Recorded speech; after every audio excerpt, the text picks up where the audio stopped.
ঘরের মাঠে ভারতের সিরিজ হার এক প্রকার অসম্ভবই বলা হতো এতদিন। ওডিআই ফরম্যাটে কাজটা তো আরো কঠিন। সে ভারতীয়দের তর্কচূর্ণ হয়ে গেছে নিউজিল্যান্ডের সামনে। ৩৭ বছর পর সাতবার চেষ্টার পর অবশেষে ইন্দোরে খুলেছে বন্ধ দরজা। এর আগে টেস্ট সিরিজ ৩-০ হারের পর ঘুরিয়ে পেঁচিয়ে বলার চেষ্টা হচ্ছিল গৌতম গম্ভীরের শক্তির জায়গা আসলে হোয়াইট বল ক্রিকেট। সেখানেও ভরাডুবির পর এখন চলছে পোস্টমর্টেম। ধরতে গেলে বেরিয়ে আসবে অনেকগুলো কারণ, তবে শুরুতেই প্রশ্নের মুখে ভারতের তারকা খচিত ব্যাটিং অর্ডার। বিরাট কোহলি ছাড়া কেউ ধারাবাহিক নন। একই ভঙ্গিতে ওভার দ্য টপ খেলতে গিয়ে বারবার আউট হওয়া রোহিতের দায়িত্ব জ্ঞান নিয়ে প্রশ্ন উঠছে। স্টারডম যতটা পাকা হয়েছে দায়িত্ববোধ ততটা নয়।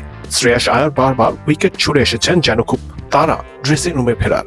বোলিং এ বুমরার ঘাটতি তাও বড় হতো না যদি না কুলদীপ যাদব ডেলিভারি করতেন। মাঝের ওভারগুলোতে তার এমন নির্বিষ হয়ে যাওয়া ভুগিয়েছে ভারতকে।